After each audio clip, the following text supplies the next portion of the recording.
మహాశివుడు ఒక మహోన్నత శక్తి స్వరూపం. ఆయన ప్రతీకగా ఇలా వెలిసిన శివలింగం మహత్యమైతే మహా అద్భుతం. ఆ మాటకొస్తే ఈ భూమిపై శిలతో నిర్మించిన లింగం కంటే స్వర్ణలింగానికి చేసే పూజ కోటి రెట్ల ఫలం అంటారు. స్వర్ణలింగం కంటే మణులతో నిర్మించిన లింగం కోట్ల ఫలమని, పాదరసంతో తయారు చేసిన పాదరసం లింగం అనంతకోటి శివలింగ పూజా ఫలమని పురాణాలు చెబుతున్నాయి. అలాంటి భారీ పాదరస లింగం నిజామాబాద్ జిల్లాలో విశేష పూజలు అందుకుంటోంది. ఇక్కడి ఈ 516 కిలోల బరువు గల ఈ పాదరస లింగం ఆవిర్భావం వెనుక ఆసక్తికరమైన కథ ఉంది. ఆర్మూర్ మండలంలోని అంసాపూర్లో గల పాదరస లింగేశ్వరాలయం ఆవిర్భావం జరిగింది. నిజామాబాద్ జిల్లా ఆర్మూర్ పట్టణానికి 16 కిలోమీటర్ల దూరంలో గల అంసాపూర్లో ఇలాంటి పాదరస లింగేశ్వరాలయం వెలిసింది.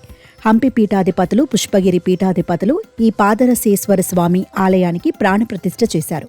అంసాపూర్లోని ఈ క్షేత్రం నేటి తరానికి చెందిన సాధారణ సమాజానికి చెందిన వారు నిర్మించటం ఓ విశేషంగా చెప్పుకుంటారు. ఈ ప్రాంతవాసి పడాల విఠల్ మహారాజు స్వామి ఈ ఆలయ నిర్మాణానికి శ్రీకారం చుట్టారు. శివుణ్ణి ప్రసన్నం చేసుకోవడానికి ఆయన 41 రోజుల పాటు ఘోర తపస్సు చేశారు.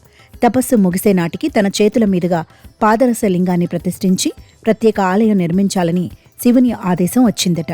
చారిత్రకంగా హరిద్వార్లో మాత్రమే పాదరస లింగానికి ప్రత్యేక ఆలయం ఉంది. తన చేతుల మీదుగా 2 పాదరస లింగేశ్వరాలయం ఏర్పాటు చేయాలనే ఆదేశం రావడంతో తన గ్రామాన్ని అందుకు అనువైన ప్రాంతంగా భావించారాయన. అప్పటికప్పుడు నిర్ణయం తీసుకుని తన గ్రామంలో తాను బస చేసిన ఓ ఆశ్రమాన్ని ఖరారు చేసుకున్నారు. పాదరస లింగం తయారు చేయడానికి, దాన్ని తన ఆశ్రమంలో ప్రతిష్ఠించడానికి కాశీలోనే ఏర్పాట్లు చేశారు. తిరిగి అంసాపూర్ గ్రామానికి చేరుకున్న విఠల్ మహారాజ్ ఈ విషయాన్ని గ్రామస్తులకు చెప్పారు. ఇప్పటికీ ఈ క్షేత్రం వద్ద ఓ ఆశ్రమం కొనసాగుతోంది. అందులో ప్రాచీన దాసాంజనేయ స్వామి విగ్రహం, అశ్వత్థ వృక్షం ఉన్నాయి. విఠల్ మహారాజు సంకల్పం అనంతరం పాదరస లింగ ప్రతిష్ఠకు గ్రామస్తులు చేయూతనందించారు.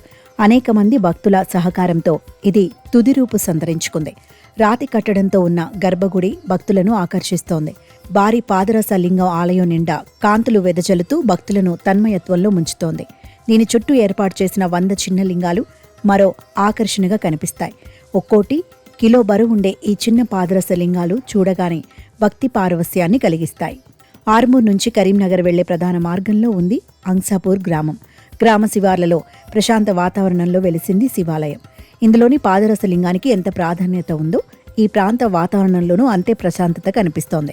చుట్టూ పంట పొలాలు, పరుచుకున్న పచ్చదనం మధ్య కొలువైన ఈ శివాలయం చూసేవారికి కన్నుల పండుగ ఉంది. ఈ ఆలయంలో ఏటా గురు పూర్ణిమ, విజయదశమి, మహాశివరాత్రి వేడుకలు ఘనంగా జరుగుతాయి. ఈ ఆలయాన్ని దర్శించుకుంటే కోటి లింగాల పూజా ఫలం దొరుకుతుందని ఆలయ పూజారి చెబుతున్నారు.